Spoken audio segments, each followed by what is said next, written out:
Good morning. My name is Mark Krikorian. I'm Executive Director of the Center for Immigration Studies. And we are here to discuss a new book, which the publication date is today.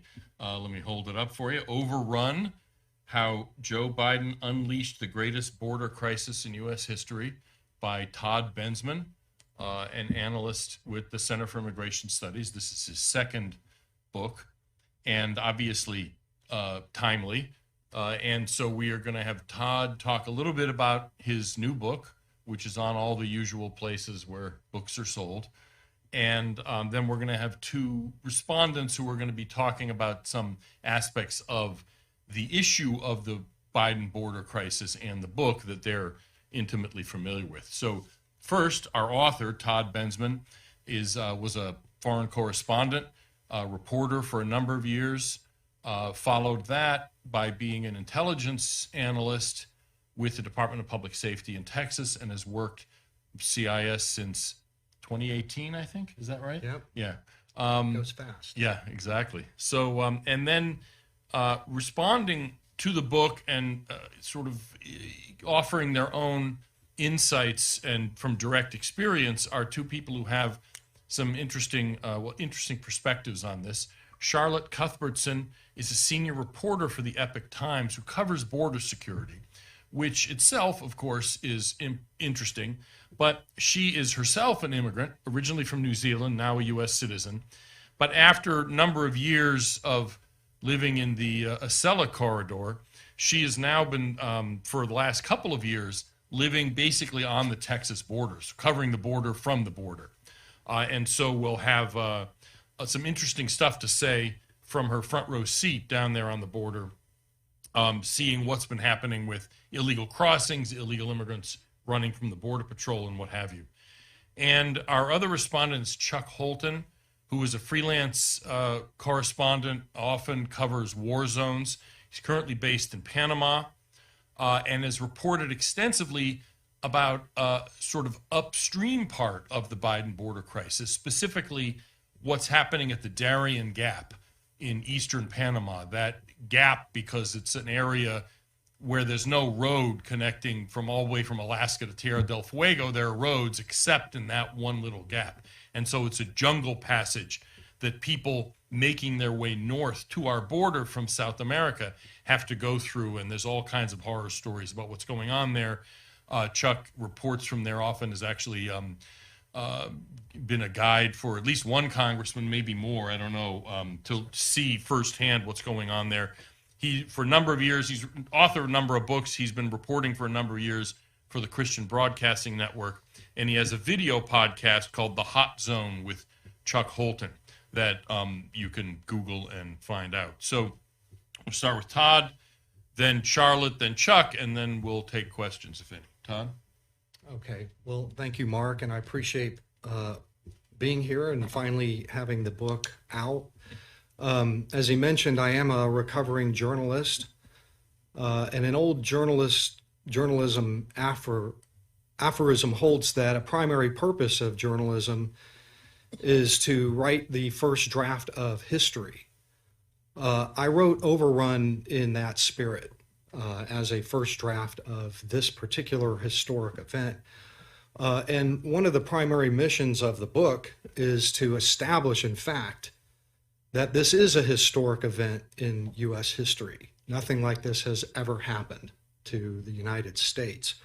The mass migration that has happened at the southern border reaches far beyond the threshold of what would qualify as a historic event by every nonpartisan metric, and I mean by the numbers, by the government numbers.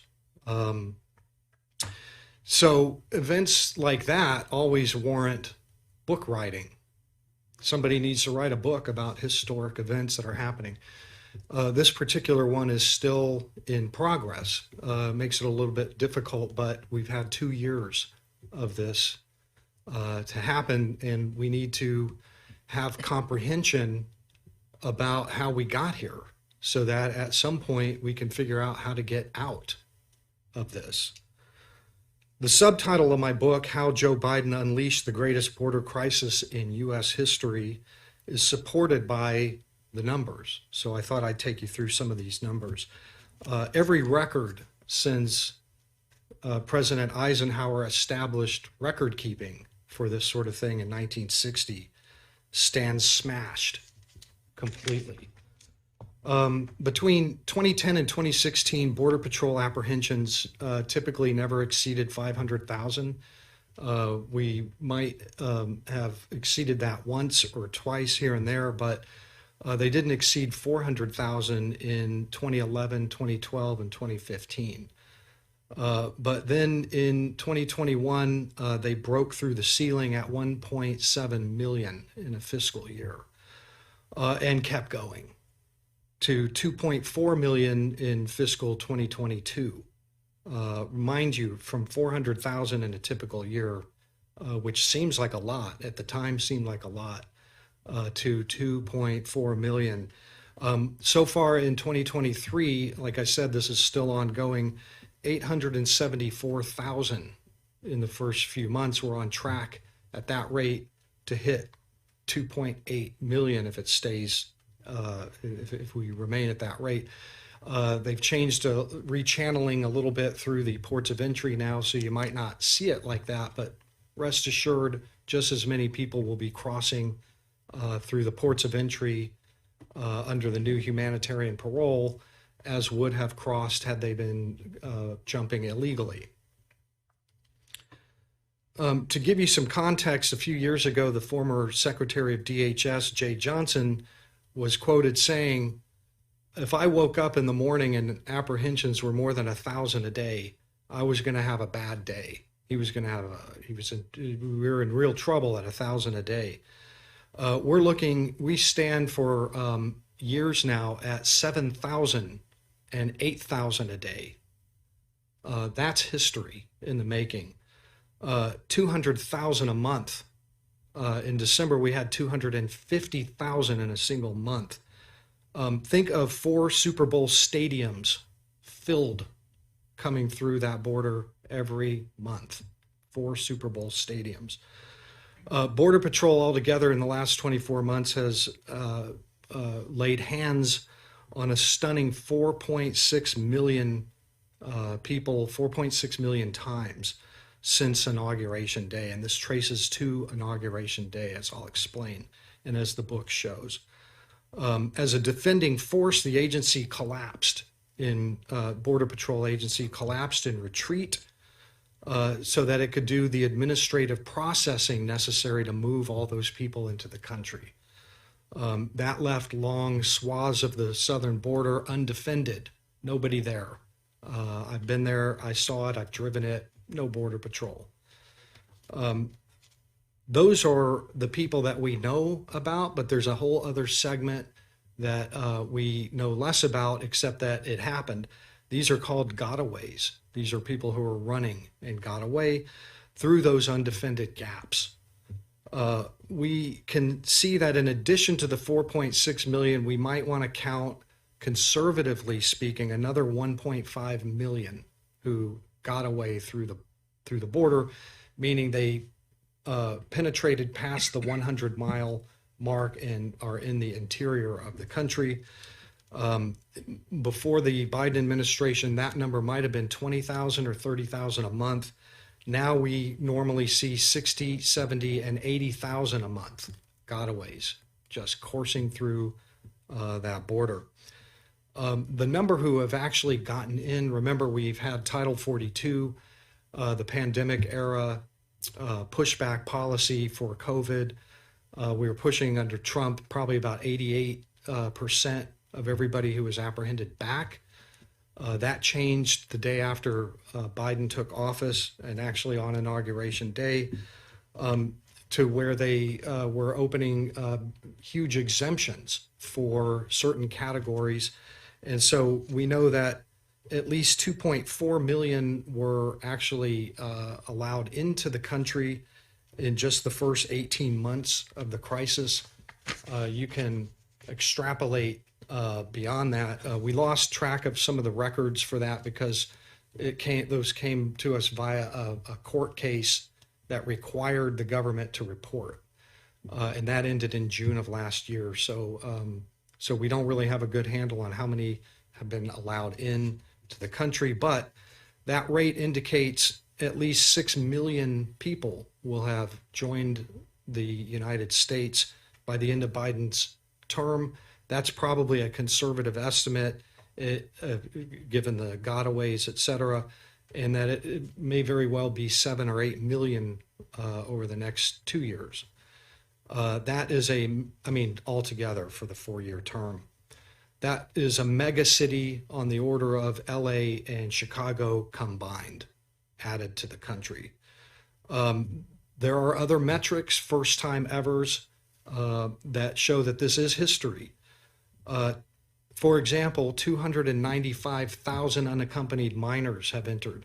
In 2013, they didn't even keep records on that because there were so few. We didn't have unaccompanied minors as a problem. We have had at least 300,000 by now, probably far more. That was by the end of 2022. They're still coming. Never have so many crossed that were not from Mexico or Central America. Nearly 43% of everybody hitting that border are from 150 other countries around the world. I've met personally immigrants from 20 different African countries, from all over the Middle East, from Asia, from the entire world. And Chuck Holton is going to talk more extensively about that traffic and that phenomenon. Never have more on the FBI's terrorism watch list been apprehended. 98 in fiscal 2022, another 51 just so far this year, 14 the year before. That's in the context of gotaways. If you think about 1.5 million people that got through, if we caught 120 or 150 on the terror watch list, how many didn't we catch? Interior deportations. Never has the number of deportations from the U.S. Interior fallen so far so fast. For the first time since federal immigration laws were passed in 1903, a president effectively ended deportation of every kind in America, as it has been known for decades, and left in its place a first ever sanctuary nation. The number of those ordered deported by a judge who got to stay tripled from 70,000 in 2020 to 260,000 by May 2022. Deportations from the interior fell 267,000 in 2019 to 59,000 in 2021.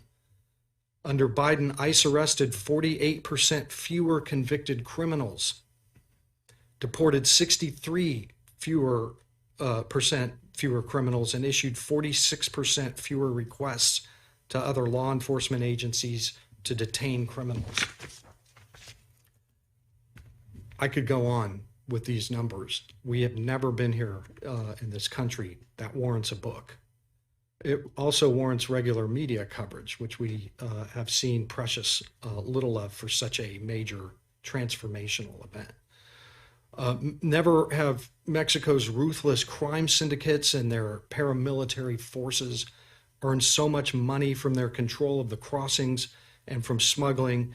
And for the first time in memory, the cartel proceeds from this smuggling event are said to have surpassed those from drug smuggling. And prior to this, they might have made 500 million a year. Now they're up to as high as $13 billion a year. All that money is going to buy what? Weapons, equipment, and influence in Mexico. Not good for U.S. national security. Never has an American president decided, as a matter of national policy, that the executive branch of federal government would abdicate from its congressionally mandated duty, constitutionally mandated duty to follow congressional statutes, to not work against a flooding torrent of humanity across the southern border, and to not try to plug the dam. This is the first time we have ever had a president just simply abdicate from immigration, enforcing immigration law on purpose and knowingly. And never have more immigrants died trying to take advantage of the president's unprecedented policies, admitting large categories of border crossers into America. Last year, the United Nations declared the U.S. border the most dangerous in the world. They talked about 1,200 dead up until last year. Chuck's going to tell you about the real number. Why is this happening? So for the book, and as just part of journalistic duty, I was trained in this, I went to the primary sources. The primary source for this book are the immigrants, the people that are crossing, and why they're doing it. What are their calculations and rationale? And to a man, woman, and sometimes child, they cited President Biden's border policies. They said it. It's not me, and I quote them elaborately and at length in the book. What are these policies that we're talking about? Just real quickly, there were a lot, too many to recount here, but I'll name two main ones.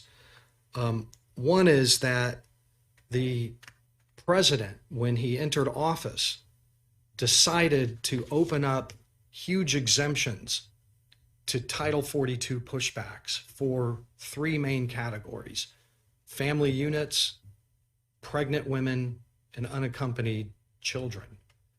Why did he do that? We're not 100% sure, but we do know that the government of Mexico was watching the American election very closely. And when they saw that and had written a law that, remember that Mexico had been taking untold thousands and thousands of pushbacks from the Trump administration. They had to take care of them. Their law required that they be in detention centers and that they be fed and clothed and taken care of. That was a high maintenance duty, expensive, terrible duty. Nobody in the Mexican government wanted to do this. They wanted to pass that hot potato to the Americans the second they could. So they drafted a law in secrecy, in quiet, and watched the election. And within 72 hours of seeing Joe Biden elected, they passed that law. No press, nothing. And they set a delayed fuse for the implementation of that law to eat up the transition period between Trump and Biden, so that when it had the effect of releasing all of these family units from detention at once. 10 days, with 10 days of Trump's administration to go. Where do you think they went? They headed to the border and they waited for Inauguration Day. And on Inauguration Day, they poured over the border. The administration exempted them from Title 42, which meant that the snowball of that became an avalanche very quickly. The entire world heard about the family units pouring through from Tamaulipas into Texas mainly, and also they were taking women who were 7 months pregnant. So guess what we started to see? And unaccompanied minors, we will leave nobody behind in Mexico to starve to death, they said. They messaged this. What we've seen at the border, and the second thing that they did was, in addition to opening up these massive exemptions, is that they eliminated deportation. So if you want to run and you can get past the Border Patrol, you are enticed to do so, because all you have to do is just get through and you're in. You will not be deported. You will not be detained. This had I'm finishing up here, but this had the effect of two different looks to the border. One is give-ups, huge numbers that were just crossing in and saying, take me in. And they were being put on a conveyor belt into the interior of the country on buses using NGOs. It's a massive operation that's still going on to this day, 7 days a week, 30 days a month, buses, planes, every which way getting into American cities. But then the other look of this are the runners and the gotaways, which is another kind of pandemonium, kind of schizophrenic thing that's happening to the border. And Charlotte is in the middle of that. She lives in the middle of that. And she's going to tell us about what that looks like. With that, if I can just, I wanted to just show you just a small smattering, if I've got a few minutes of. How long is it? Brian, can we just show the echo? Yeah, A and B. And these are from my interviews. I've had. What were they told? Oh, you can run that one. It's fine. Would happen when they got over here. ¿Qué les dijeron que pasaría cuando llegaron acá? Legally. ¿Qué les han dicho que pueda pasar cuando llegan acá ustedes? ¿Perdón? Que les pueden dar apoyo. You say then they can be helped. They could be helped if they crossed. ¿En qué manera les pueden dar apoyo? Okay, they can give them asylum. They're going to get asylum. Okay. What do they hope for? ¿Y qué es lo que esperan ustedes que pase después de esto? Then they can get close to their families. Did they hear that the new president was going to help them? Is that why they came now? Preguntan que si escucharon que si el nuevo presidente les iba a poder ayudar si venían para acá. See? Can they talk more about that? ¿Tienen familias ustedes aquí? Sí. Okay. Where did they hear that? ¿Dónde escucharon ustedes que el presidente iba a permitirles estar acá en los Estados Unidos? En la news. Ok, están preguntándolos, ¿verdad? Porque quieren saber por qué está pasando, cómo está pasando toda la situación. Okay. Did the parents hear that if they brought a child, they would have a better, easier time to get in? Dice que si como padres escucharon ustedes que si traían a sus hijos iba a ser mucho más fácil para que poder ingresar a los Estados Unidos. ¿Sí escucharon eso? Okay, Sí. Porque lo hemos escuchado nosotros también. Okay, move to the next one.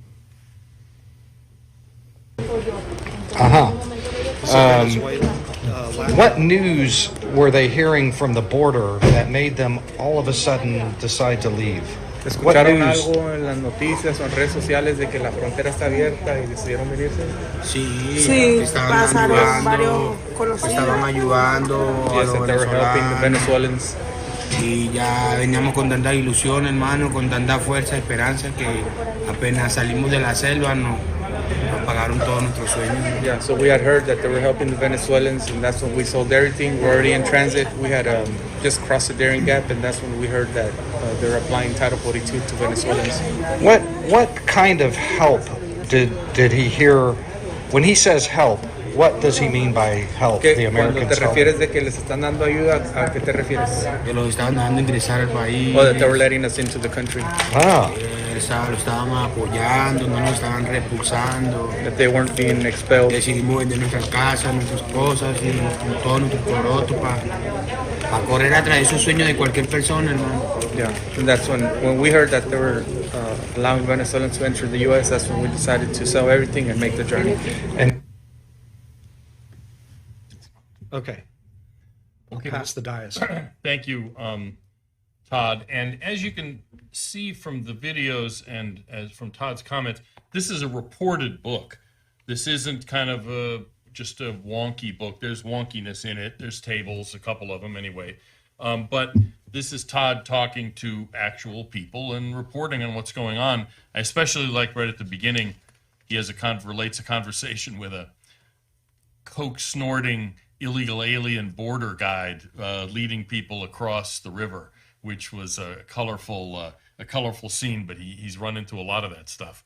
I don't think Charlotte, I mean, she can tell us, has run into any coke snorting illegal alien guides, but she lives in a small town right at the border and is not just reporting on it, but living it and seeing it every day. So, Charlotte, if you could tell us what's going on in your neck of the woods. Sure, thank you. It's good to be here. I look forward to reading your book, Todd.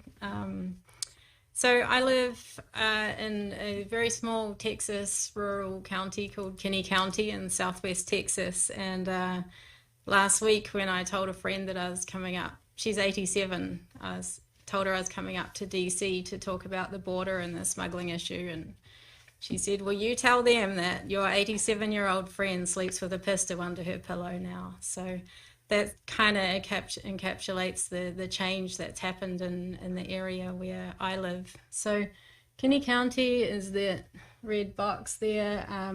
Basically, it shares 16 miles of border with Mexico. It doesn't have a port of entry, but there's Del Rio on one side and Eagle Pass on the other side. And so that area has become one of the busiest for illegal crossings. But the unique thing about Kinney County is that it is a thoroughfare for the gotaways. So as the cartel pushes the large groups of families, draws Border Patrol resources to process those big groups, then the gotaways come around the sides.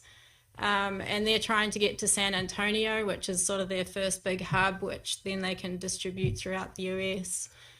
So the gotaways come through by foot on the local ranches, or they come on the sort of the back roads through Kinney County by vehicle. They're trying to avoid a Border Patrol highway checkpoint just southwest of Uvalde, and so a lot of the back roads come through Kinney County. So why are they trying to get away? Most of the time they're not caught. We don't know who they are. We don't know where they're from, where they're going. So the ones that do get caught give an insight into that population. Often they're previously deported. That's where your criminal population is. They would have no legal basis for getting into the United States, so they avoid law enforcement by any means necessary. So as Todd already said, the number of known gotaways that Border Patrol has recorded in the last 2 years is somewhere between 1.2 million, 1.5 million people. We don't know what we don't know. Border Patrol doesn't have eyes along the whole border, and so there's the unknown gotaway population, which is impossible to estimate. Last week, the Del Rio Sector Border Patrol Chief put out a tweet.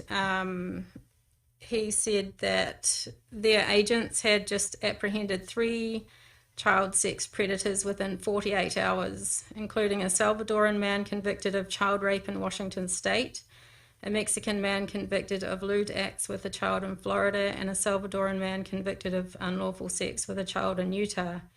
So the gotaway population does include criminals. They've committed crimes all over the states. They're not staying at the border, they're going everywhere.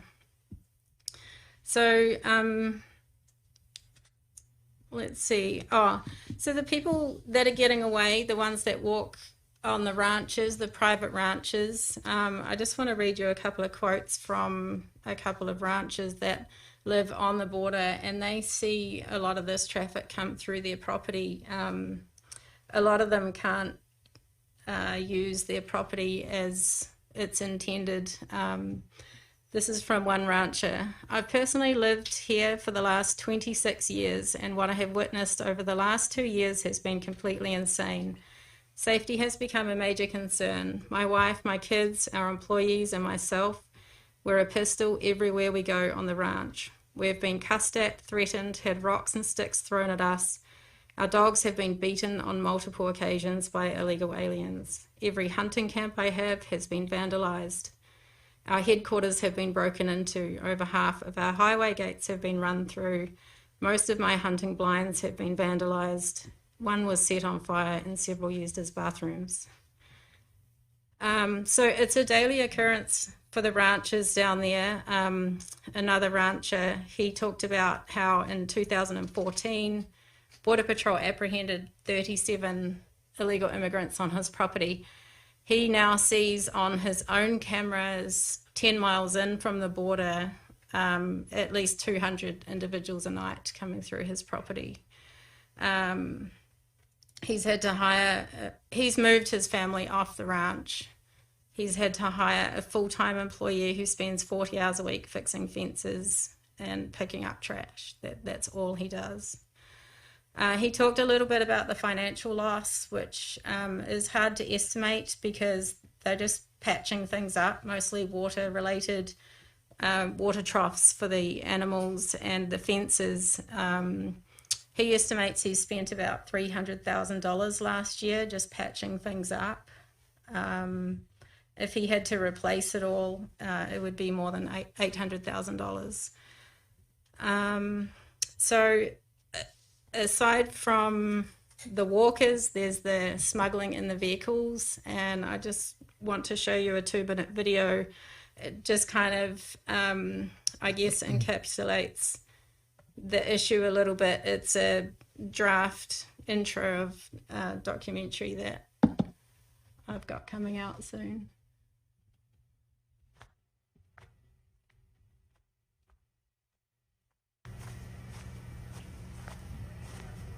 We have no idea who they are. All we know is they went to the extra effort to make sure that they didn't get caught. You can safely assume that anybody that went through the extra effort to avoid U.S. Border Patrol was not asylum seeker by default.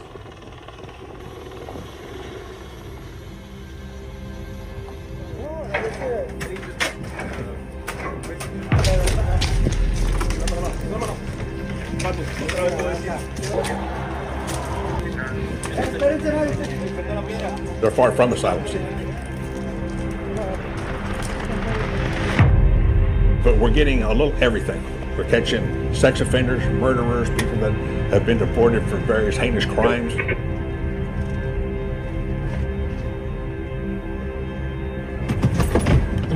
Just get out of the vehicle and get behind me. Throw the keys out the vehicle window! Throw the keys out! Tira las llaves!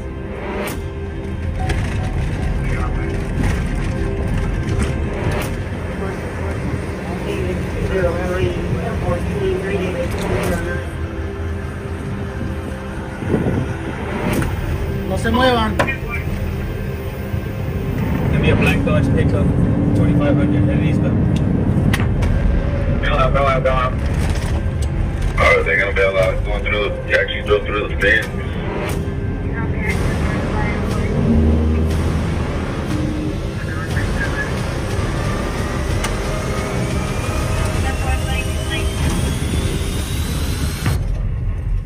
If somebody rapes and kills somebody, and we find out that they came through here on my watch, that's unacceptable. So that's the county sheriff, and this is all in a very small county, 3,100 people, one main town of 1,800. So there's a lot of activity. As far as the vehicle smuggling, in 2020, the sheriff said that they arrested 169 smugglers, alleged smugglers. Last year, 2022, that number was 741. So everything's more than tripled. And the smugglers, it's a whole nother industry. The smugglers are being recruited on social media, mostly TikTok, WhatsApp, with promises of lots of cash. Smugglers have been coming down from Ohio, Washington State, Illinois. They'll fly down to San Antonio, rent a car, come to the border, pick up a carload, and come back. Smugglers from Oklahoma, Louisiana, Florida. Sheriff told me a couple of weeks ago they're now starting to see license plates from New York and New Jersey. Last year, in May, the deputies caught a 15-year-old kid smuggling.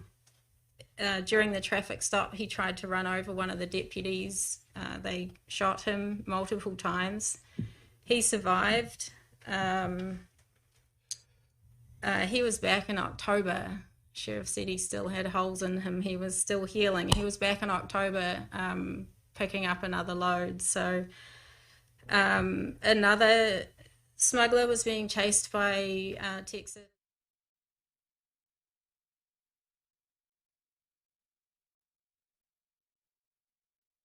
stop the pursuit and let him go, basically.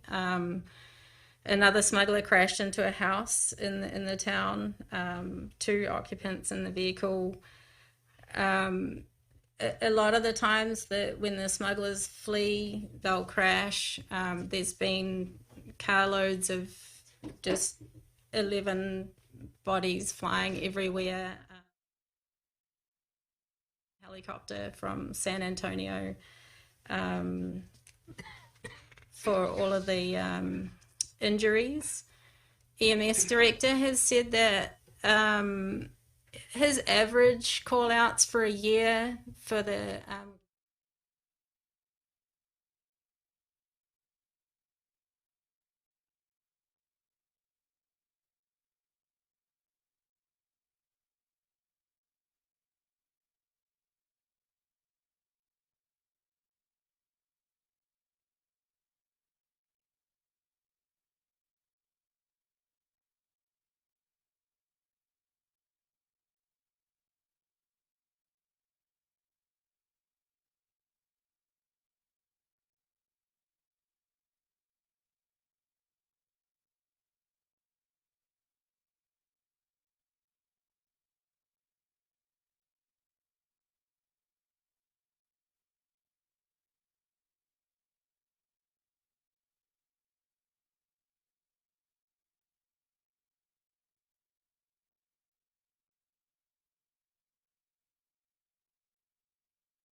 They hear about the smugglers that are bringing these people up, and they imagine these shadowy cartel figures or the tatted gangbangers with the face tats and stuff.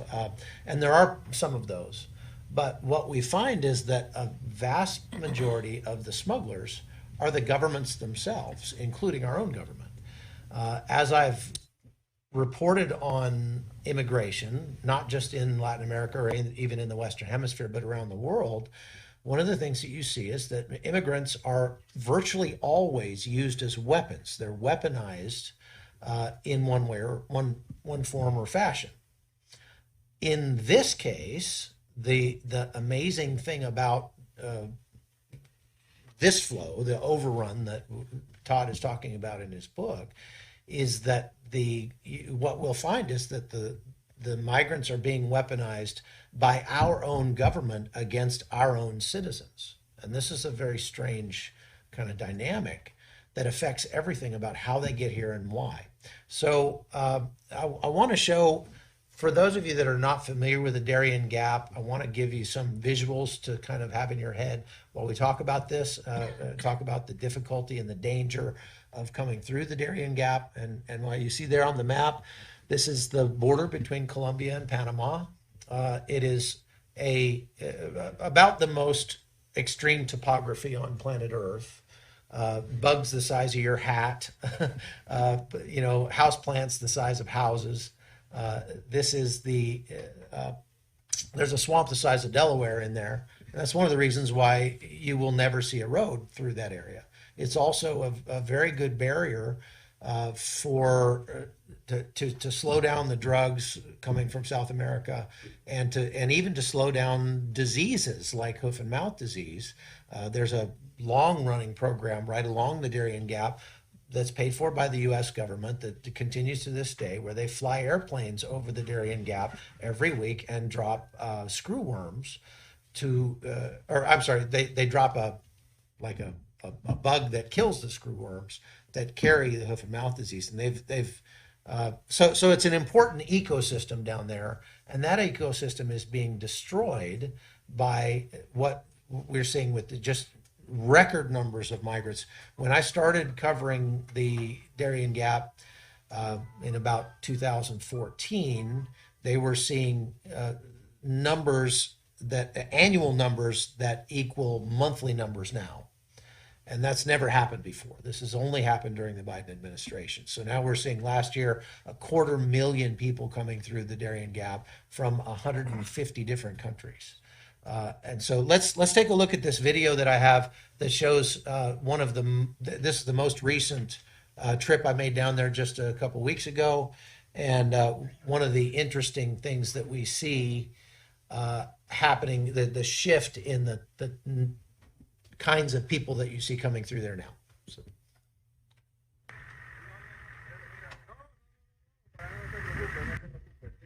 Not long after sunup, on the steamy Panamanian side of the Darien Gap, dugout canoes make their way downriver to a tiny Indian village. The dugouts aren't carrying locals, however. They're packed with migrants from all over the world whose destination is the U.S. southern border.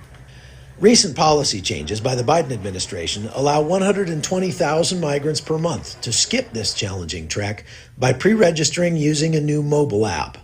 Even so, Homeland Security Secretary Alejandro Mayorkas maintains the goal is not to stop migrants from entering the U.S. What we're trying to do is, and more broadly, incentivize a safe and orderly way and cut out the smuggling organizations. And I've seen the criticism of it as a ban, but it is not a ban at all.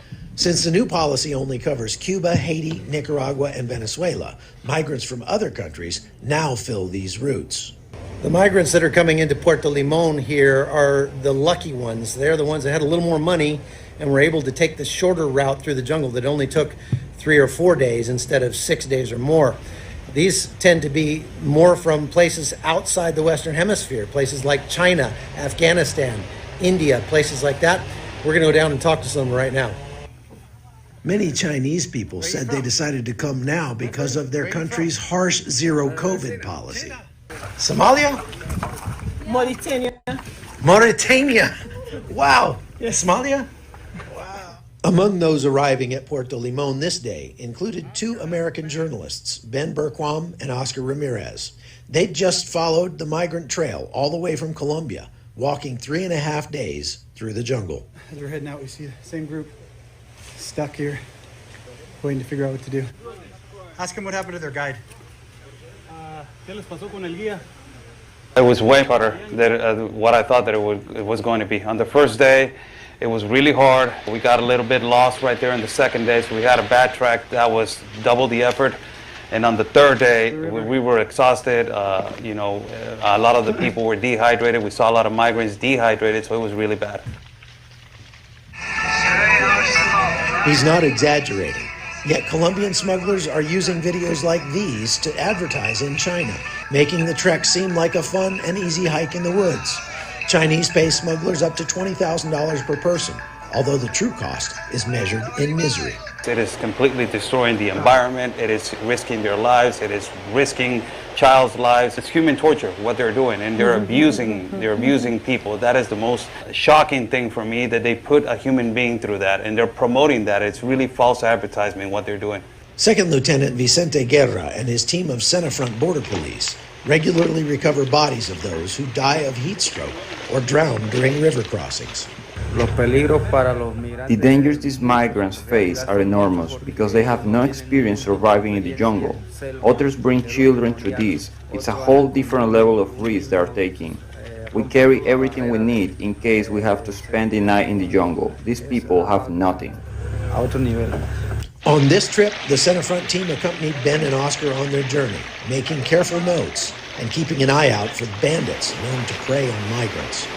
After experiencing it for themselves, the journalists had a clear message. People should look for another routes for people to migrate, or a safe way or a safe pathway for people to go through another place if they want to migrate. But the Darien, no. Don't come. Don't put your kids through this. Don't put yourself through this. Don't be raped. Don't be robbed. Don't be murdered by the cartels. From Panama, I'm Chuck Holton for CBN News.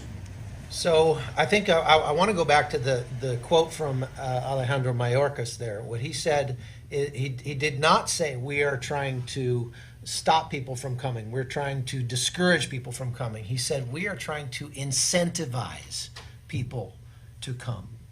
Now, Alejandro Mayorkas visited Panama after we started to report that the route the people were taking through there was taking them 6.5 days, and by talking to the migrants themselves when they came out of the jungle, asking them how many people did you go in with and how many people did you come out with, we determined that between 1 in 7 and 1 in 10 of people who went into the jungle never came out again.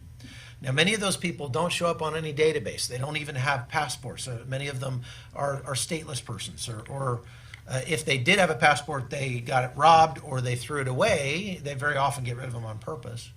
And so there's no record of them in there. And so the true numbers of people who have died in the jungle in that trackless wilderness is impossible to even calculate.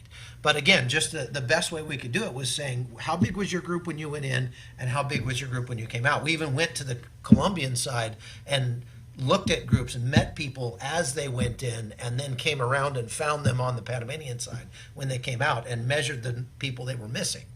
And what we found is that between 10% and even a little more than that of the people who go in there did not come out again, to the point where the Indian villages that they first come to after walking 6 days through the jungle, these are very small Indian villages deep in the Darien that don't have running water, don't have electricity or like a well. They got their water from the river. But they could no longer drink the water out of the river because of all the dead bodies that were in the river upstream.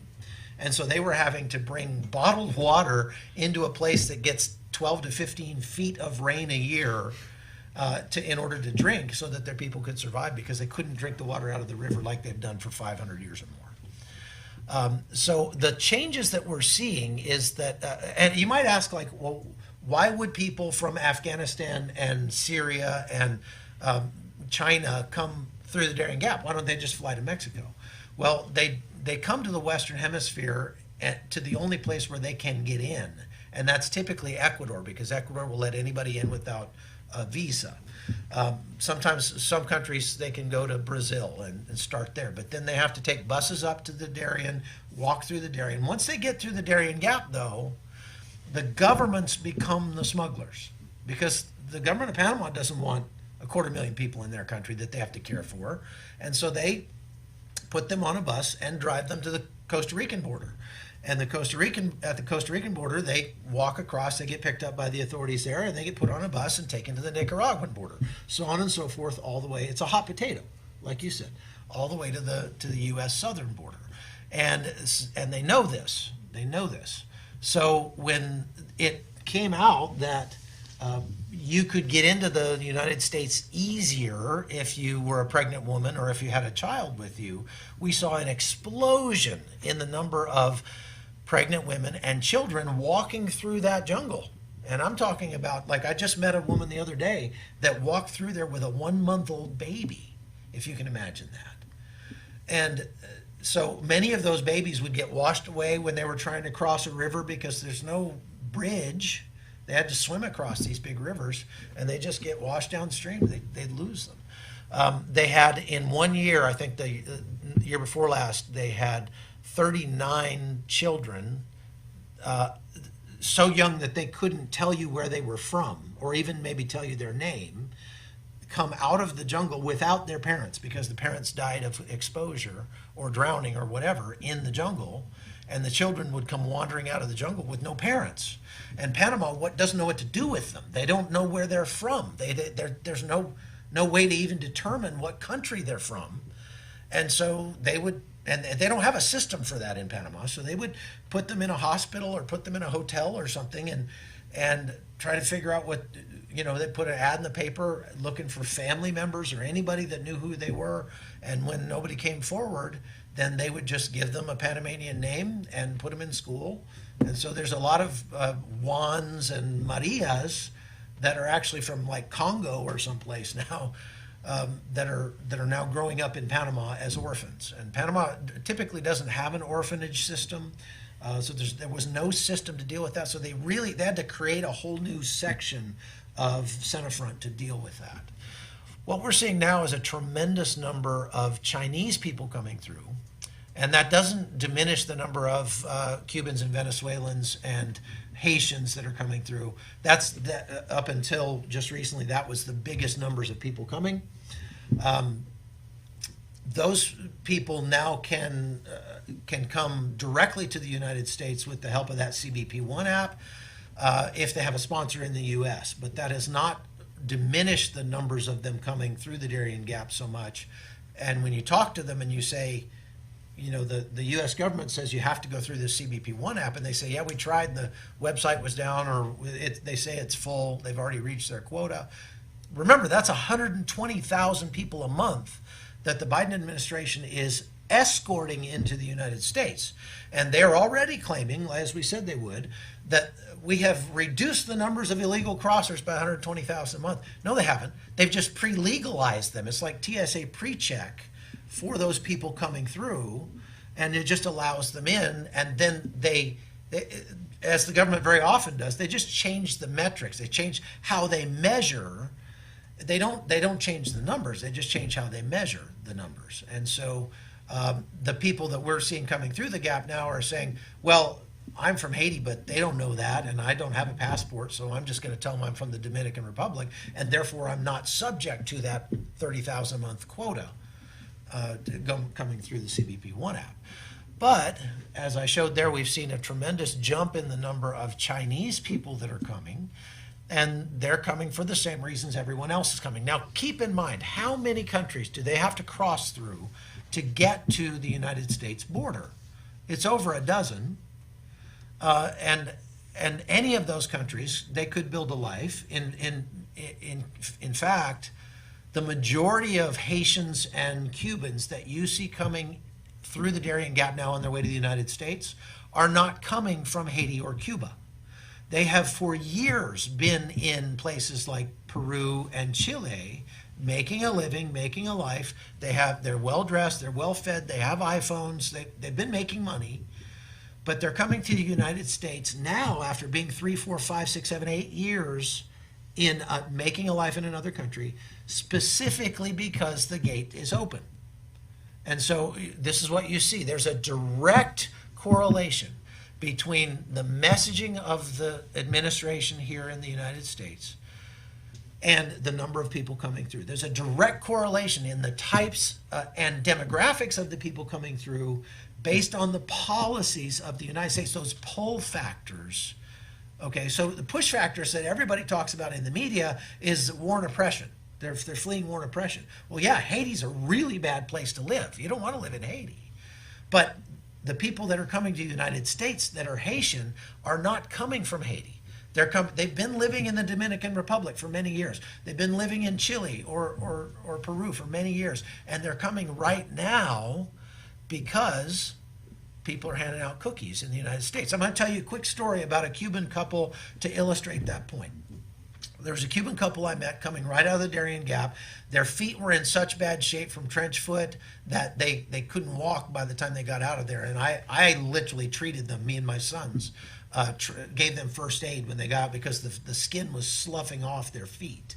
And they just had raw, bloody feet when they came out. They were a couple, a married couple that had both been school teachers in Cuba, and their combined salary in Cuba was $45 a month. They decided to come to the United States, and so then I gave them my phone number, and I said, I'm trying to track the route that you take to get to the U.S. southern border. So every time you move, would you do me a favor and just text me where you are? Text me your location. And they did. And they showed me the route they took all the way to the United States. Took them about 3 weeks or a month maybe. And I happened to be visiting my family in Dallas when they made it to El Paso. And they texted me and they said, we made it. We're in the United States. And I said, wow, that's great. I said, if you make it through Dallas, I'm here for a few days. I'd love to, buy you a cup of coffee or something. So I was able to meet them in Dallas. And they said, hey, could you do us a favor? We need a ride over to this church in Fort Worth. And I said, okay, I'm going that way. So I gave them a ride over to the church. I guess that makes me a smuggler. They were already in the U.S., So one of my things, I'm never going to help people get to the United States. Once they're there, I guess it doesn't matter so much. But I was very interested to see why they wanted to go to this church. Well, there was a program administered by the state of Texas, and that through this church was administered through the church, where they could sign up and get a stipend for 2 years to kind of help them get their feet under them now that they're in the United States. But they knew how to game this system because of some of the WhatsApp groups and stuff that they're part of that are where migrants tell each other, hey, this is where to go and this is what to do. So rather than go in as a married couple, they went in as two single people and signed up twice and got twice as much money. So they came out of there with about $1,200 a month for 2 years that they could use to live on.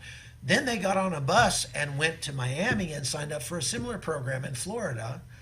Again, two different people. So within a month of arriving in the United States, they were making $3,200 a month in stipends and benefits from the federal government and two different state governments that were supposed to be to help them get their feet under them, that would have gone away once they got jobs. But instead, they went and got jobs under the table that they didn't report. And so I actually visited them maybe 6 months later in Miami, and they were making $60,000 a year between what they made working and the stipends that they were still receiving. They had 2 cars, they had a house, and they had had a baby by then that was an American citizen. They then were sending money back to their friends and family in Cuba to finance the next round of illegal migration coming to the United States. And in this way, the U.S. taxpayer is in large part functioning as the smuggler because we're paying people to come north. And we're paying for that next wave of migration. And I want to end by telling you one more way that taxpayer treasure is being used to assist the migrants in their journey north. You probably know that the United States funds the vast majority of the United Nations, and as a part of the United Nations, there is the Organization for Immigration and Migration. This is, again, listen to the wording here. It's the Organization for Immigration and Migration. That's to assist with immigration and migration. We're funding that.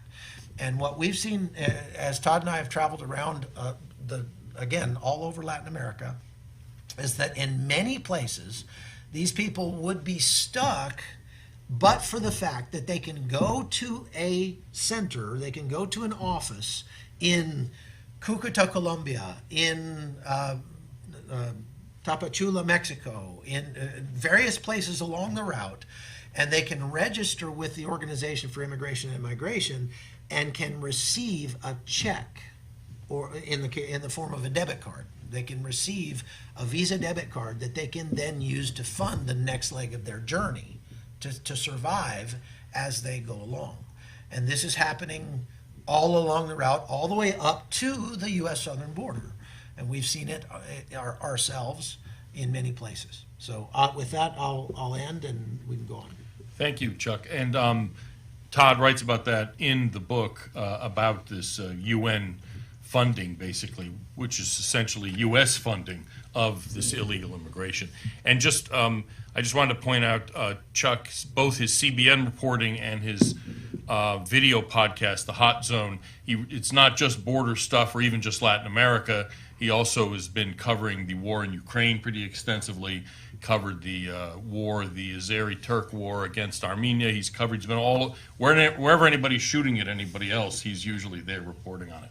So since I paid for the microphone, I just want to ask the first question. I guess really for any thoughts anybody has, why is the Biden administration doing this? You know, as people have said, well, it's importing voters or there's money involved or whatever. I mean, what are your thoughts about why this is happening? If Todd, maybe you could take a first shot at that. I can take a first shot at it. Yeah, the book in chapter 4, chapter called "The New Theologians," describes how a cabal of politically fringe migrant advocate organizations were able to ascend to real power with their ideas with the Biden election in the White House, and took control of the immigration portfolio and still have control of that immigration portfolio to this day. And why I say that they're a fringe cabal or group is that their ideology holds that we're in a borderless world, that they have ideas about how no immigrant is illegal, that the U.S. immigration enforcement system is akin to the Jim Crow laws, that it's immoral, that detention is immoral, that deportation is immoral, and that these have to be done away with. And if we can't do away with it by law, we'll just, now that we're in power, we're going to systematically ignore every law on the books for immigration control. Why they want to do that is, I think, partly to do with just the gratification of finally having power to implement these ideas.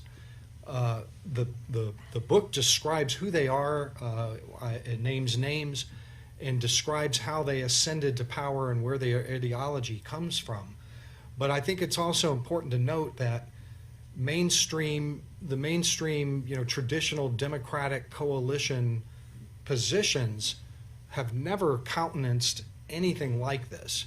The Barack Obamas, the Clintons, even Bernie Sanders up until 2016 were, like Barack Obama was, when he was in office, would say, hey, I'm not a king. I can't just ignore immigration law. I mean, my job, my duty requires that I deport people. It's the law. But in this administration, people were able to ascend into positions of authority in the White House, in the State Department, political appointees in all the DHS agencies that have been systematically decoupling the administration's duty to enforce the law from what's happening on the border, and this is what's enticed everybody to get in. I also speculate that when you have a mass migration crisis of this volume, of this incredible volume, that the migrant advocacy industrial complex from which these people emerged and came into authority in the White House, profits by the hundreds of millions of dollars a year from federal contracts. And when they're not profiting from federal contracts to move those numbers in, they are retail fundraising, with the cute little baby and the little kids and pictures and video of their certain death that they're fleeing. Certain death is the narrative. That there's money to be made. Everybody is cashing in on this, and I'm a cynical journalist who believes that money might also be a significant factor in having policies like this. So doing well by doing good, I think is. I guess so. Charlotte, any thoughts on sort of what's driving the administration to do these kind of things? I don't really have anything to add from Todd's. Okay, Chuck? Defer to Todd. I've always believed that you shouldn't ascribe to malice what can be more easily explained by stupidity. And at the beginning, when I first started covering immigration, I saw that the legal immigration pathway was so broken and so difficult and so costly that it forced a lot of people to come illegally, and the Democrats just did, in order to save face, would say, well, of course, yeah, well, it's okay. Nobody's illegal. And then I started to learn about there's more than one way for these people to vote. I mean, they don't have to grant them the right to go to the ballot box in order for them to vote in the United States.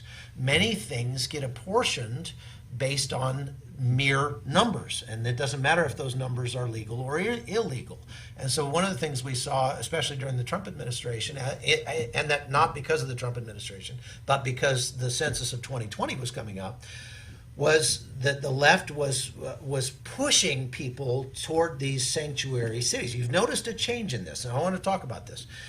We saw people coming, we saw CNN and MSNBC airing what amounted to be infomercials in Latin America in Spanish, saying, here is how to come to the United States illegally, and here is a list of cities that will welcome you with open arms. You can find those articles and videos online even to this day.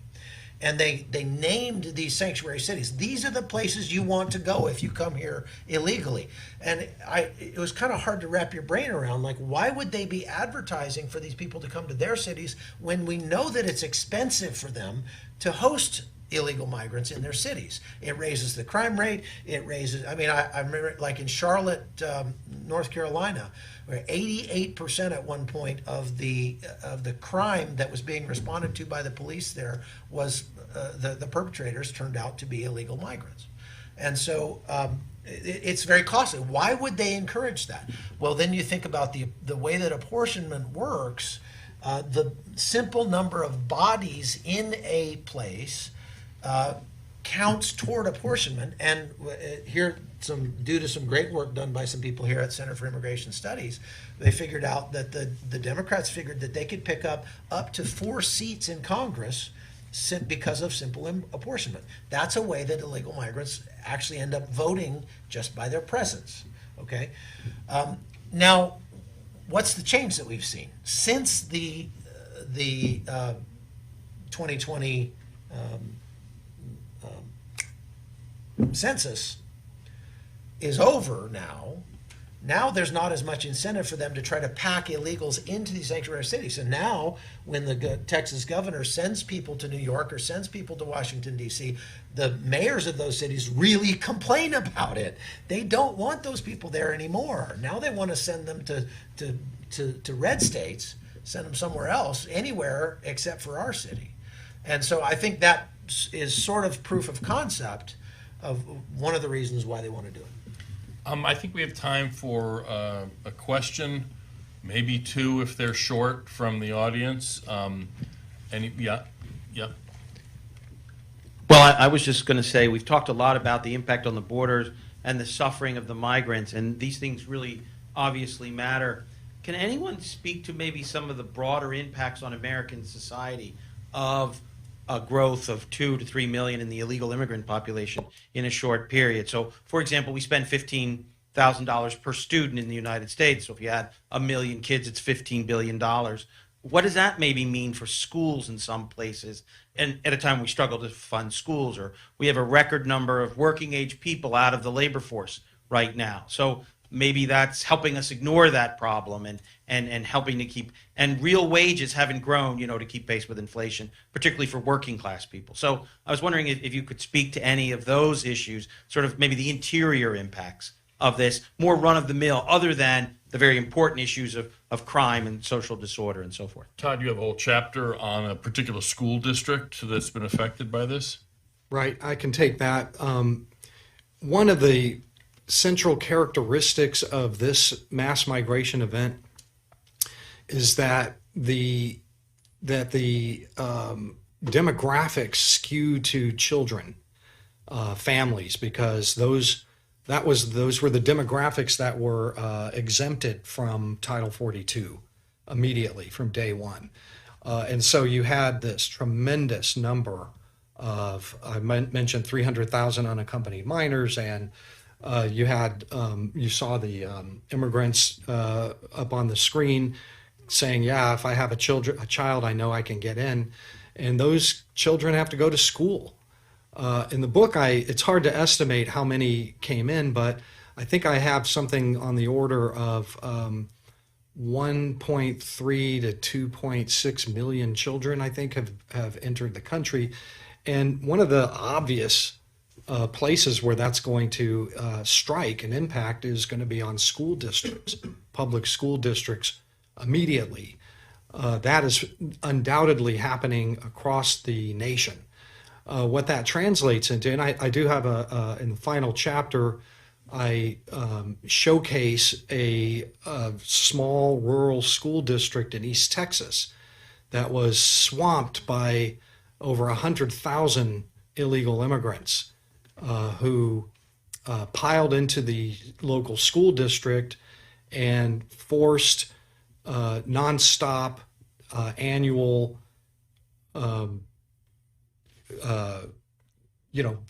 votes for bond elections, for bonds to expand the physical facilities and to buy vast farms of portable classrooms and to pay for ESL teachers and ESL curriculum.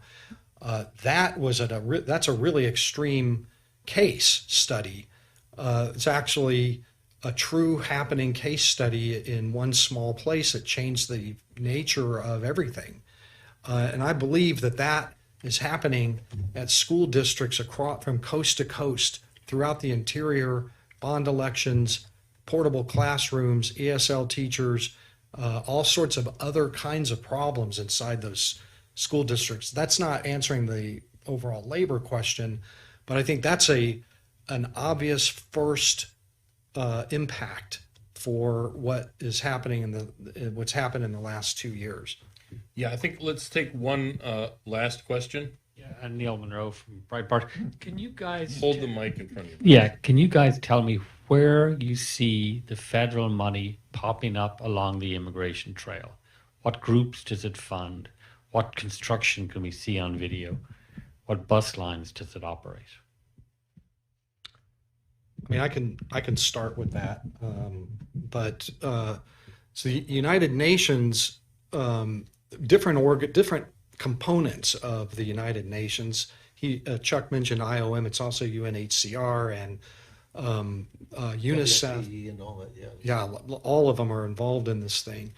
I recently wrote about a budget document. It was too late. It came out before too late to include in the book, but the United Nations is looking at 2023, 2024 at spending $1.7 billion on aid and assistance along the migrant trails. 450 million of that is supposed to go for direct cash assistance.